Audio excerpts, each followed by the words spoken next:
On today's episode of the Build Show Network, I want to talk about the importance of having proper site conditions before installing your wood flooring.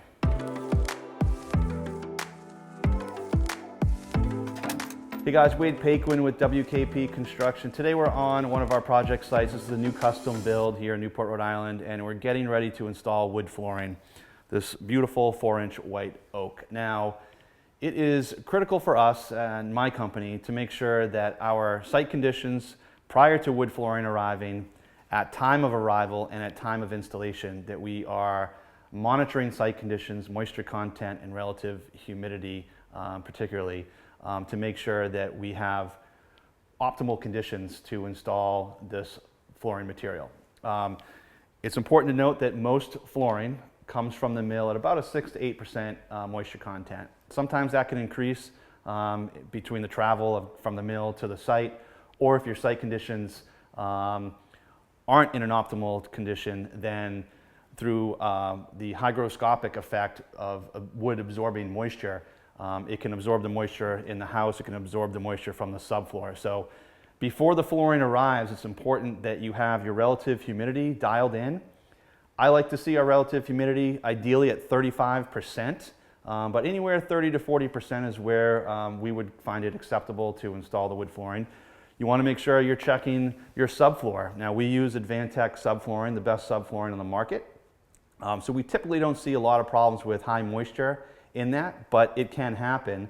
But it's good practice to check the moisture content of your wood flooring, and that should typically stay in sync with the wood coming from the mill. So we like to see that again around 6 to 8%. 10% or under is good, but again, that ideal window is 6 to 8%. So it's important to note that the moisture content is directly relative to the relative humidity. So if your relative humidity is high, your moisture content is going to be high.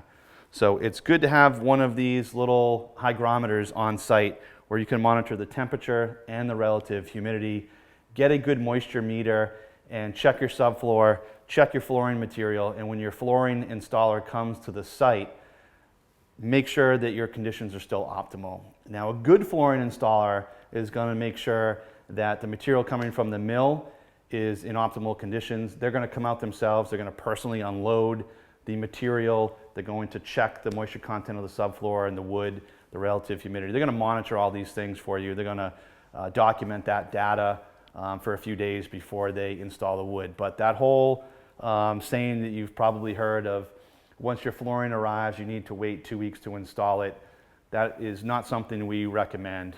We could install this floor sometimes same day, a couple days later. You don't necessarily need to wait the 2 weeks that you've probably heard.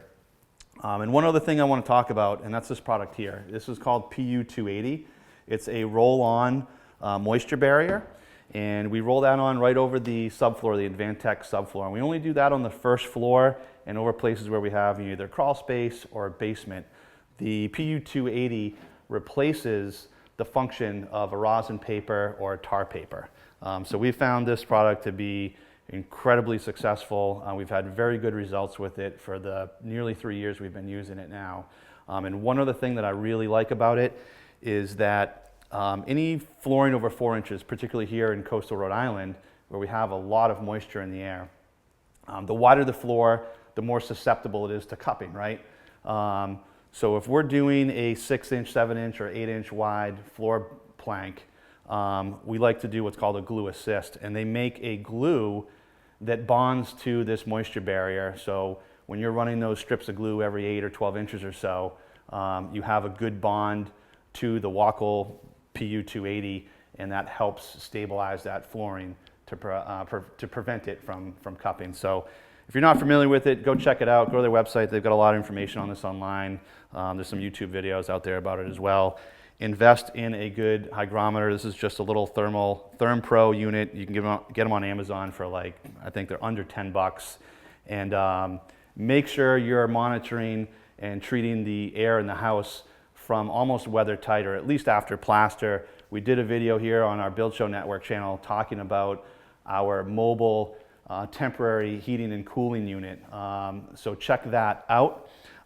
This is our wireless remote for that unit, so we can control the temperature and monitor the relative humidity on this and kind of cross-check that with our hygrometer. So little things to consider when you're installing floor. This is obviously not an inexpensive amount of material. You don't want to rip this out. If you take the time up front to monitor your conditions and make sure you're in optimal conditions to install the floor, you're going to end up with excellent results. So hope you guys enjoyed this episode. Make sure you're following us on Instagram, WKP_construction. Make sure you check out the video here on our channel about our mobile temporary heating and cooling rig, and we'll see you guys soon right here on the Build Show Network.